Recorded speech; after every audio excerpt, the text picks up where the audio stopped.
Hello everyone, welcome to our webinar today. We're having it on the Groundsure Commercial Contaminated Land Reports. My name's Kate Goodall. I'm the Commercial Consultancy Manager, and I'll be talking you through the first part of the webinar, which is going to be on the more desk-based commercial reports we do, and my colleague Kerry Sampson will be taking the second half of the webinar. Yes, I'm Kerry Sampson. I'm the interim head of projects, and where Kate's projects leave off, mine often follow on. So what we'll give you is an understanding of how that flow of work works, the sort of things that you might like to consider, and then give you an idea of how we actually put our projects together so you can see for yourself how a conceptual site model works. If you have any questions during the webinar, we'll try to address them towards the end. We'll also have our email addresses for you at the end as well, so that if you do think of any questions afterwards, you can certainly get in touch and email us.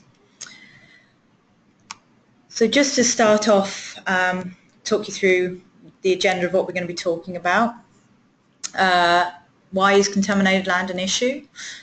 Give you an overview of the Groundsure commercial reports and their suitability, talk you through choosing the right report for your client. We'll also talk you through Groundsure contaminated land phase 1 reports. What are they, when are they required, and also what next. So to just start off, just to give you an idea of why contaminated land is an issue. The EA estimate that around 300,000 hectares, that's 2% of land in England and Wales, is affected by some extent by industrial contamination.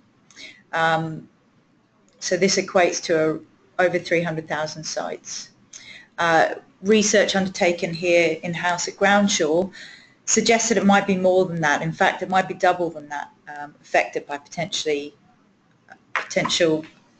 industrial contamination. So there's a lot of concern there in terms of sites that may have been affected by contamination. Why is this an issue? Commercial and industrial activity may result in land becoming contaminated with substances which, if not properly dealt with, could pose a risk to public health or the environment. Most soils contain some contaminants, and the levels of risk posed by these are usually low. However, some land poses an unacceptable risk to human health, particularly things like former landfills or heavily industrial sites.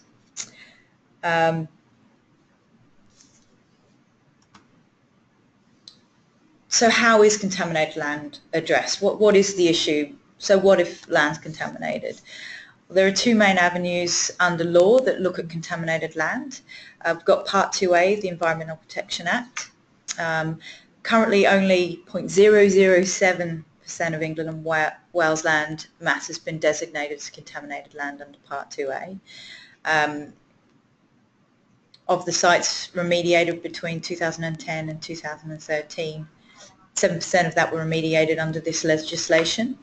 So this is one avenue with which you may be required under law to remediate land that's contaminated, and as you can see from the stats there, there's a lot of land that hasn't been investigated under this legislation. The other way that land is being remediated these days, contaminated land, is under the National Planning Policy Framework. So that's if you're going to be redeveloping a site, it may be picked up, contaminated land may be picked up under this legislation, and it tends to be a lot more is remediated under this legislation. You can see there 83% of sites have been remediated through planning conditions.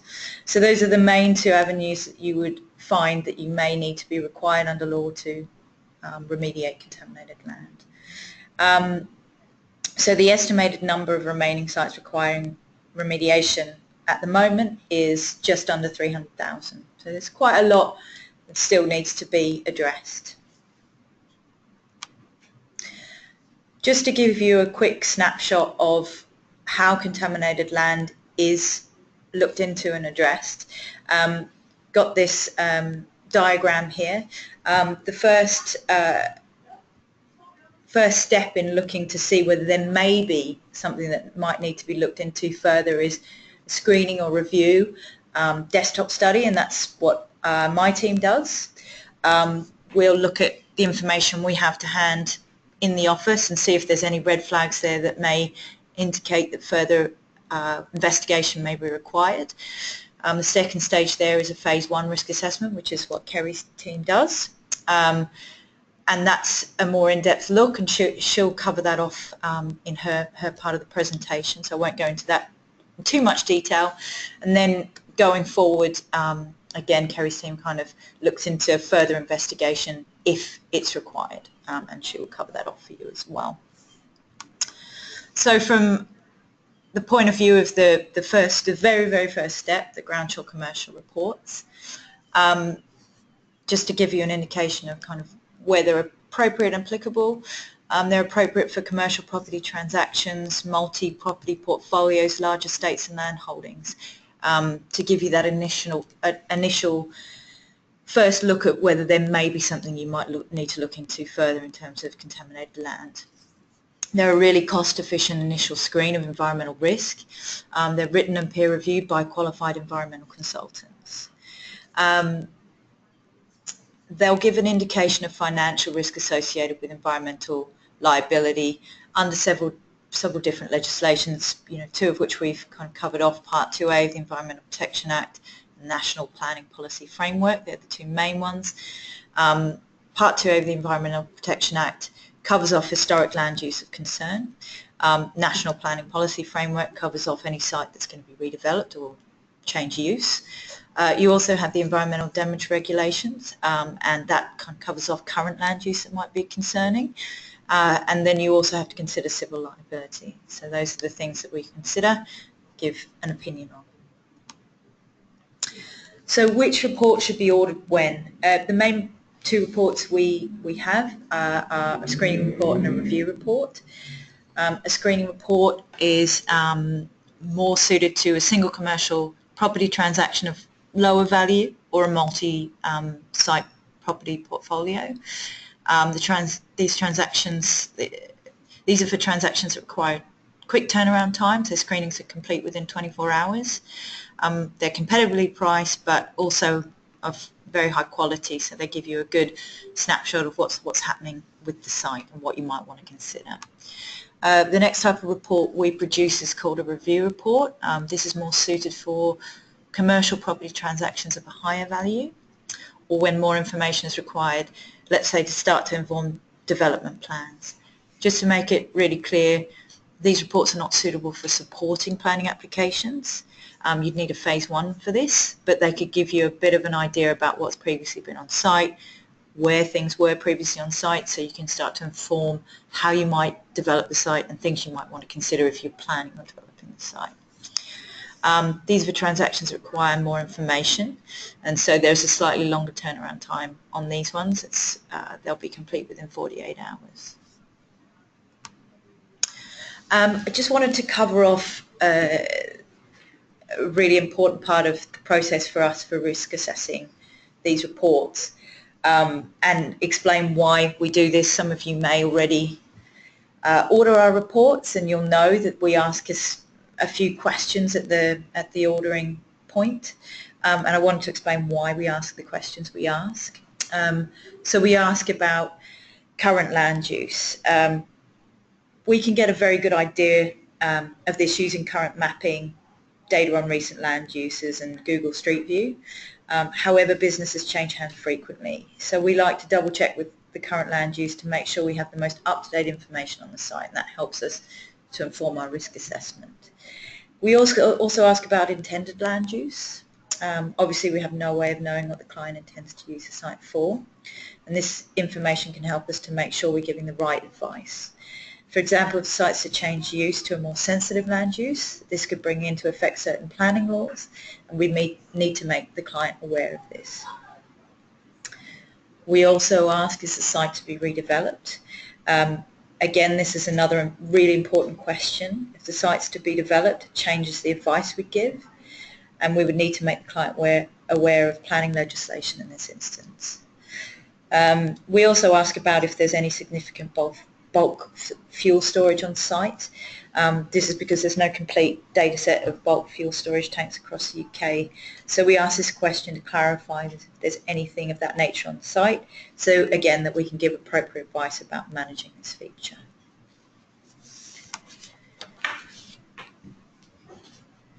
So just take you through kind of a practical example of what can happen if we don't get the appropriate information. Sometimes we'll get a report back and all of the questions are unknown. They'll say no to redevelopment. So we have to kind of base our presumptions on what we can find out. So in this particular example, we were looking at this site. We looked at Google Street View and our most current mapping. We found that it was a public house. Because we weren't told what the proposed land use is, we presumed that it would stay in that land use. We risk assessed based on these presumptions. We did end up coming up with a moderate to high risk assessment, which means there are some red flags there that need further information. That's due to kind of historic land uses of concern on and off site. That's what we had found. So because it was historic land uses we were concerned about, we advised that we need for a bit more information from the local authority to see what their stance is in association with the site under Part 2A of the Environmental Protection Act. So that would involve consultations with the local authority. You usually pay a fee to get the information back from them, and it can take up to 21 days to get that information back. We gave that information to the client went away, took our advice, they got the information from the local authority, they came back to us, they gave us that information. We just double checked with them because we hadn't been given any answers and asked them for what they were intending to use the site for and if it was to be redeveloped. At that stage in the process they advised us that actually they were going to redevelop the site. And unfortunately that changes the advice we would have given. So if we had have known they were to redevelop the site, we would have advised them that they need to consider planning law. We would have advised them to speak with the planning department to find out what was necessary under planning for them to go ahead with that redevelopment. So as it turned out, they went to the trouble to get the information from the environmental health officer about information under Part 2A, but that wasn't applicable in this case, so we had to start the process again. It put things back for the client. So there is a good reason we ask these questions, and it does help us risk assess and really give the best information we can give. So I'm just going to take you through the data we use and what we look at from a desk-based perspective when we're looking at risk assessment of the site. We'll use third-party data and Groundsure data to provide professional risk assessment for the site. A big part of what we look at is historic land uses on site, and we at Groundsure have one of the most comprehensive databases of historic mapping in the business, which allows us to really give you a comprehensive view of what's happened on the site previously. Mapping database displayed in screening and review reports include potentially contaminated land uses, historic tank database, historic energy features, and historic petrol and fuel sites and garage sites as well. We also have a database of military sites, which is really, really helpful, and that's exclusive to Groundsure. No other company in our business has that. Just to take you through what we'd look at, so we've got the potentially contaminated land uses mapping, and this helps us to identify really big features of concern on site. You can see here we've got a mill, and it's huge, so that helps us red flag any things like that might be on site. We also have a historic tank database. This utilises some more detailed maps we have to find smaller features that may not show on the kind of the bigger picture. So we can zoom in there and have a look, make you aware of any tanks that may have been on site. Obviously it's quite important to look into those because there may have been leaks, etc. from tanks historically, and you need to be aware of what needs to be done with those. We also have a database of energy features. We look for things like gasworks, etc. Sometimes on mapping, a big gasworks might only be labelled as just a works, and you're not 100% sure what it was. But we have an additional database that shows exactly what things like that were, particularly gasworks and things are particularly concerning, and they need to be highlighted so that you're fully aware. Another one we look at is garage and motor vehicle repair databases. Again, garages are often smaller and they're not, you know, in the scope of something like a big mill or chemical works. So on less detailed mapping they may not even show up, you may not know they were there. So we have a database of more detailed mapping that shows up things like garages and that type of thing, so that you can have a full picture of what may have happened previously on site. The other thing that we look at, petrol fuel sites, they're another step up from a garage because they have underground storage tanks, and that's particularly concerning due to leaks straight into, you know, the geology and groundwater beneath the site potentially. A lot of times these aren't labelled at all on historic mapping, so we've developed a database that shows up features that potentially indicate petrol filling station site is there, and that allows for our consultants to double check and look into that more fully. And as you can see here, we can look on Google Street View and confirm whether or not a garage is on site and what's happening with it, petrol filling station. Also, we cover off military sites. During the war, obviously, a lot of mapping was censored, so you'll often get maps, as you can see here on the map on the left. It doesn't show any of the features at all, so you don't really know what happened on site, but we pick up those kind of censored maps and look forward to the map on the right. You can see is from the 70s, so they're showing the features that were there previously, so we can get a good idea of what's happened previously on site and kind of estimate what features of concern we might need to highlight for the client there. We also will do the consultant if a military site is identified. We'll do a bit of further research to make sure we can make you aware, and you can see here you can get some really great old aerial photography of military sites and also maps that kind of show you where hangars might have been, where explosives areas were and that type of thing, so we can hone in on those features and make the client aware of those if applicable. So that ends my bit of the presentation. I'm going to hand over to Kerry now, and she's going to talk you through next steps if we find red flag things that we need more info on. Kerry takes over from that point sometimes. That's right. So what I want to do is give you an idea of how we technically develop our assessments, as that will give you an understanding of the sort of reasons we're asking questions we do and the sort of things that we're looking at. All of our assessments are based on a conceptual site model. In Kate's case, the reviews and the screenings will give you a consolidated idea of the kind of issues that will be there.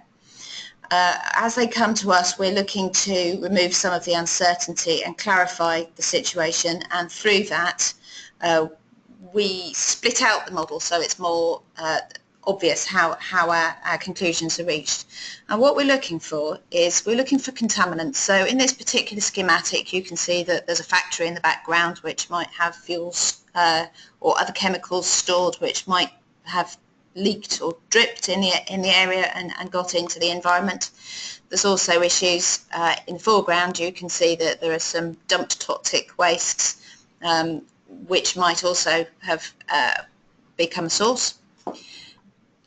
The next thing we're looking for is sensitive receptors. Now they fall into a range of different categories, and that's laid out in statutory guidance. And so what we're looking at is there a human receptor? So in this case we have a house that we have to assume children are in, and they will be in the garden and come in contact with the soil. We also have fruit trees in the background, so people might be eating fruit, so they would be exposed through that if the trees are absorbing contaminants in some way. The second thing we're looking for is controlled waters, and they might be surface waters, so rivers and streams and ditches, or they might be in the ground, so groundwater that you find in the rocks beneath the ground. Then you look at issues of ecology, so there are protected sites and there are also protected species. So we'll be looking at whether any of those are present. And finally, we're looking at structures. So might the services that supply a house be vulnerable to contamination from hydrocarbon penetration? Might there be confined spaces that might accumulate gases that either might be asphyxiative or might explode? Or might there be some sort of corrosive material in the ground that might actually attack the building material itself? So those are the receptors. And then what we have to look, in order to make a complete pathway, is some means where the contaminant and the receptor might come in contact. So it might be direct contact through touching the soil or eating the soil in case of small children, or incompletely washed carrots, that sort of thing. Or you might be inhaling it through dust or vapours themselves. Alternatively, you might be drinking the water from the river or the groundwater. Or it may just be, so in this case we've got an underground storage tank that could potentially be leaking into the surroundings. It might just be passing through the underlying geology. These are all pathways that we consider.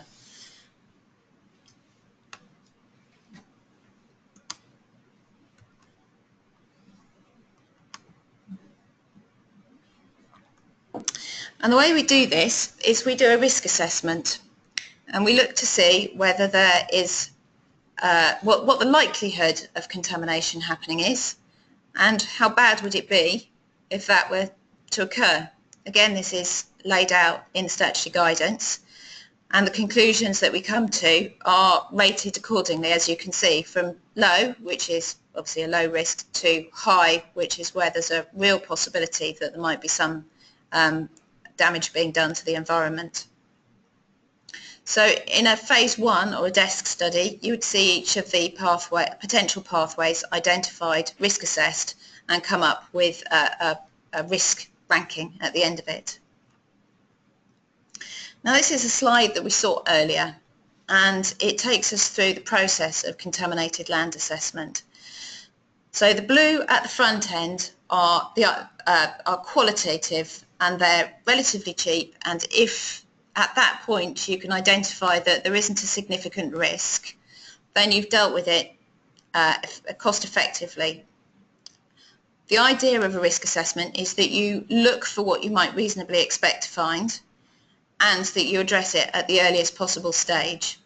So a phase 1 allows you to take the paperwork that's associated with the site, the publicly available information. You might choose to combine that with some consultations with regulators if they might hold information about the site, and a site inspection if it's a phase 1, or if you are just doing a desk study, i.e. all the information is collated at your desk, then it wouldn't be with a site inspection. It's possible for sites to pass at this point, and they regularly do, but occasionally there's still uncertainty attached. There might be sources at the site that may or may not exist and we haven't been able to decide, or the scale of the risk attached to a certain source is undefined.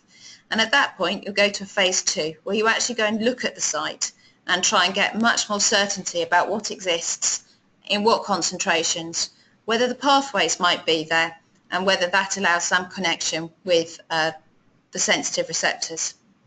You might have several attempts at this depending upon what you're trying to achieve, because quite often investing in a good phase 2 will allow the amount of remediation that's required to be reduced. And as remediation can be one of the most costly parts of this, that can actually be quite an effective thing to do. Remediation itself won't pass a site. The verification, which is the document that shows what you did as part of the remediation and what condition the site was at the end, will allow that piece to happen. So we generally find that there are 2 reasons that people come to us for reports. Either it's because they're looking for financial support, either because there's a legal requirement or because the banks are driving it, and those are looking at the financial risks associated with the site. So issues like, would the site be designated under Part 2A and the remediation costs that might be incurred with that? Is there a potential for some sort of civil action to be taken by a neighbour? So, for example, do you have some discharges from a process that's running over your land and onto their land, for example? They might be seeking some sort of recompense for that. Or is there some sort of regulatory issue? If you've got an operation on the site, is it likely to attract some sort of enforcement procedure? Is the operation likely to stop, in which case the operation itself might cease to be viable? Or might there be some large capital expenditure that's required to actually bring that operation into compliance? And would that perhaps affect the financing of the site? So screenings and reviews are excellent for that particular part of the process. If you want a site that's going forward for planning, generally these days, if a site has had any sort of past use history, a desk study is the bare minimum, and that tends to be where sites have had some sort of agricultural backstory. Or if it has had almost anything else, then a phase 1 is where they will ask you to start, because that allows you to identify each of the source, pathway, receptor lines and risk assess each of those, and it gives clarity and surety that the site will be future proofed and perfect for its end use. So what to expect from a contaminated land phase 1 report? Well, they're tailored to sites, so it very much depends what's on your site, what it is, the size of it, and what operations there are. So it can be quite a wide range, and therefore each of our sites, you would come to us and we would put together a tailored proposal for you. We come forward with detailed questions, as Kate was saying earlier. This is really important. It's important to us to understand whether the site is going forward for planning or finance, because that, although we collect the same data, we would interpret it in a slightly different way, so that you can see whether it's the financial element that is being considered, or whether you're actually looking directly at the environmental implications themselves. These reports are typically turned out to draft in 10 working days, although we can turn them around faster. Obviously have a conversation with us about that. The final reports tend to be at about the 20 working day period, and part of that is because we consult with regulators, so we'll talk to the contaminated land officer, who will have as much history about the site as anyone does, or if there are regulated activities, we might talk to the Environment Agency, the Petroleum Licensing Officer, or the Coal Authority. All of those have turnaround times. Obviously we get it to you at the soonest opportunity, but 20 working days is what we generally work to. So what I'd like to do now is take you through a couple of sites, just so you can see the sort of issues that we're looking at and the sort of things that, the considerations that we'll bring in. Now this is a site that was brought forward for finance.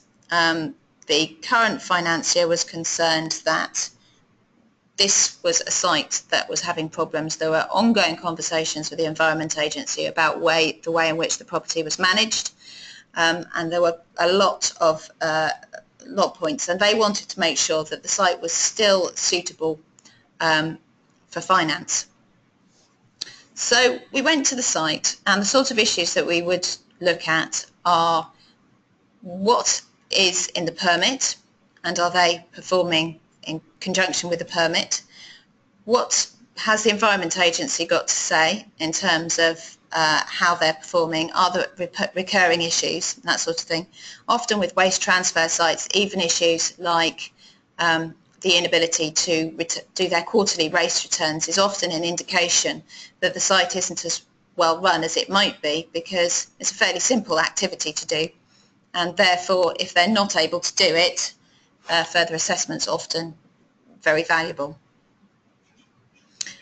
We also did a background search looking at the historical contamination, but the key part of this was looking at what was the operation doing.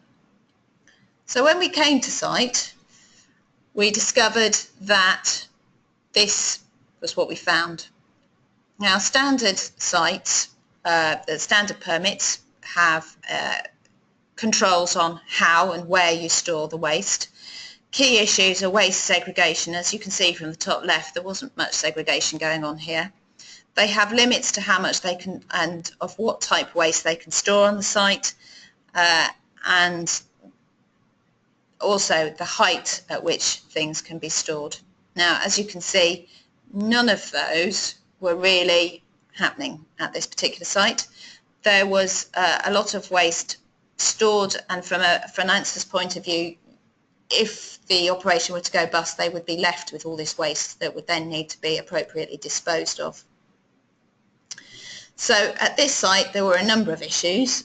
We were looking at waste volumes, we were looking at how the material was stored, so obviously it's very, very high, potentially unstable, with health and safety implications that has.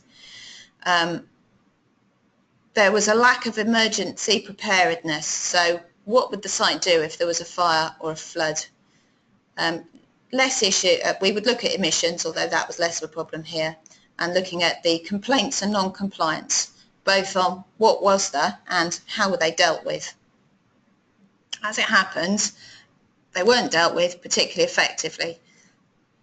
Unfortunately, what happened very shortly after our report was that the whole site burnt. It burnt for a number of weeks and it destroyed the property, and although it reduced the volume of waste on site, it turned it all into hazardous waste, which is far more expensive to get rid of. Now, as a lender, it would be possible that they could have become liable for remediating the contamination, given that the operation went into administration. As it happens, Worcester County Council and the Environment Agency, along with KPMG, who were administering the operation, funded the clean-up themselves. Now, obviously, that's fairly extensive, because if you look at the state of the building, there's waste material to be got rid of, but also there's the building itself to be demolished, which completely changes the value of the site itself. So what caused the fire was a combination of inflammable powdered waste, which was poorly stored, and there was inadequate fire management. And with the two fires, it destroyed the property. So that gives you an idea of the sort of issues that could come out of waste sites and the operations. Obviously, that doesn't happen in every case, but it's certainly worth keeping an eye on. The next thing I would like to look at is how we build a conceptual model, and this is looking at a site that is for sale, so it's not here for development, and it was a site that came through having had a review, and it was identified as in need of further assessment. And the reason for that was because there were reports that it had been used as a repair garage in the past.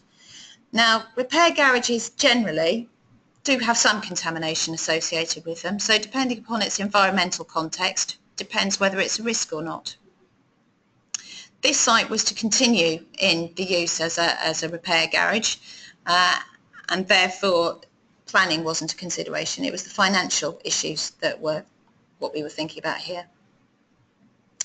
So as Kate was saying with her team, what we do is we look at his current mapping, we look at street view, and we see what that tells us. So in this case, we found that it was very close to residential properties with gardens, and therefore children playing in gardens and vegetable growing, and very direct means of exposure. So that's very high sensitivity end use nearby. It also had a river nearby, so issues such as surface water drainage into that controlled water were important to think about, and to inspect the site and consider whether there were any other sources other than the general sort of drips and leaks that you get from car repairs. But there were no particular connecting pathways to believe at this point.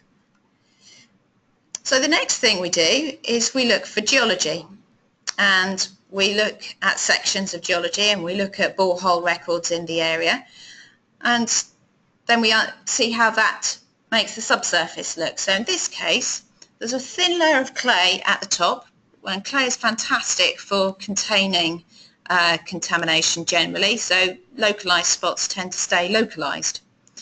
But underneath that, just by a metre or so, there was chalk, and chalk is very different, very highly porous material, and consequently if you make a spill in chalk, it goes a very long way and can be extremely complicated and expensive to clean up. Alongside that, we had groundwater in chalk, and that's often used as a major resource locally, as we'll see later. So alongside our data that we use, we also make consultations to people who might have information. So we've got the local authority who can give us information as part of their Part 2A assessment. They hold historical data about sites. If you have a permitted activity or there are recorded water-related issues or pollution incidents, the Environment Agency can give us more information. We might talk to the local planning department if there are any activities that have either the site itself has been developed or nearby. That might give us some information about the underlying geology or past history in the local area. We'd also talk to the petroleum licensing officer if there's any sort of garage associated with the site. And in this case, we talked to the petroleum licensing officer, but they didn't hold any records on the site. And if it's an area of potential coal mining, then we'd also look into that. So the next thing we do is we take a look at our permits and authorizations data. And this allowed us to find that on the right-hand side, you'll see a blue column there, and that marks a public supply abstraction. And also because it's a river, there's various fishing licenses associated with that, which gives an indication that possibly people might be eating the fish, and therefore adds an extra sensitivity to that river. But as yet, you can see there's a building number of sensitive targets, but none of them are particularly vulnerable because we don't seem to have a huge amount of concern for contaminants actually at the site. So we begin to build the model again. We look at the historical mapping. Now, as Kate says, we've got a garage and motor vehicle repair database, which we interrogated, and it showed that our site had indeed been a garage. But it was a garage, or the format would suggest it was a garage rather than a petrol filling station, and petrol filling stations have underground storage tanks and are obviously a significant cause of potential risk because the fact that they have large amounts of liquid stored on site that are potentially contaminative and are therefore always researched further. We also take into account flood risk, and if you're developing whether there's a SUDS requirement, a sustainable urban drainage. We take a look at geotechnical characteristics, mining activity. If you're looking to develop the site, we would make a recommendation to do a preliminary unexploded ordnance survey if that was appropriate, and also look at radon and see whether there are any conditions that are likely to be imposed through that. So none of those particular consultations pulled up anything other than the model that we have already seen. So here we are, we've got a number of receptors, potential pathways exist, but no particularly significant contaminant sources. Until we went to visit the site. And visiting a site is always very helpful to understand whether the paperwork is telling you the whole story. And often when you go to a site and you see a couple of drainage covers together, what you think about is what's the infrastructure underlying that, because generally it's more complicated than just being a drain. There are two options, and these are examples from other sites. You have one option where it might be some sort of drainage interceptor. This was another repair garage where they have been using the drains to dispose of their waste oil, and this sale went ahead because the site was very much on clay. The drains were all cleaned through, and that transaction went forward. Alternatively, if you see a couple of drainage covers together, what it might be is something like this. So this is the top of an underground storage tank that's been decommissioned, and this was a site where it too hadn't had a well, we've gone to the petroleum licensing officer. They hadn't identified anything. But when we came to site, clearly there was an underground storage tank present. We suspect that it had diesel in it and therefore hadn't been licensed. But since the time when it had been used as an underground storage tank, it had since been used as a way of getting rid of waste oil. And it had just been deposited in the site, which obviously has a number of risks attached to it. If you were to superimpose that on our site, what you would see is a underground storage tank, you can see there, with two covers at the top, going down into the chalk, which, as we discussed earlier, is very permeable. And if that tank is leaking, it could end up in groundwater. That groundwater could end up in the public supply borehole. The hydrocarbons could travel across into the river, which also is controlled water, so would be worth further consideration. Or you might get vapours rising up out of it, and these might collect in confined spaces, either in services or within the property itself. So further work would have to be done to understand what the condition of the tank was as to whether those might occur. The tank was obviously quite old, given the fact that it's obviously had a stage of life when it had diesel in it and has subsequently been used for waste oil. And so what we recommend would be that the waste oil would be removed. The tank would be pressure tested to see whether there was any evidence of leaks. If there were evidence of leaks, then further investigation through site investigation would be recommended to understand how much, where the leakage might have gone, whether the groundwater was impacted, that sort of thing. Also to see whether there's any volatiles, evaporated waste oil, or more likely diesel in the soils that might affect surface users or services. And then at that point, some sort of remediation or decommissioning on the tanks was recommended. Now this is a large piece of work, and therefore quite often, as part of a small sale, would be something that wouldn't be progressed, and it would be left with the owner to work out how best to remediate that problem. But that's just a conceptual model. It shows us how we build up our ideas, and each of those red lines would be a line item in the model at the end of our report, identifying the various risks attached to it. And finally, it's not always a bad thing going onto a site. We've been to sites where they're beautiful and well contained and very well controlled. And this obviously gives an added certainty to our Phase 1 reports. So I hope that gives you an idea of how our reports are together, the sort of reports that you might start talking to clients about in terms of delivering their needs, and hopefully that gives you a good idea of the sort of services we provide. Please feel free to get in touch. Those are Kate's details.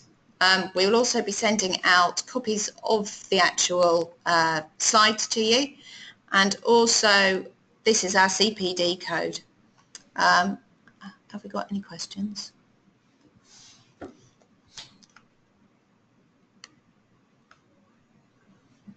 Okay. Well, we haven't had any questions. Should there be any questions that you've got, do please feel free to get in touch, and keep an eye out for the documentation coming your way. Thank you. Thank you for your time.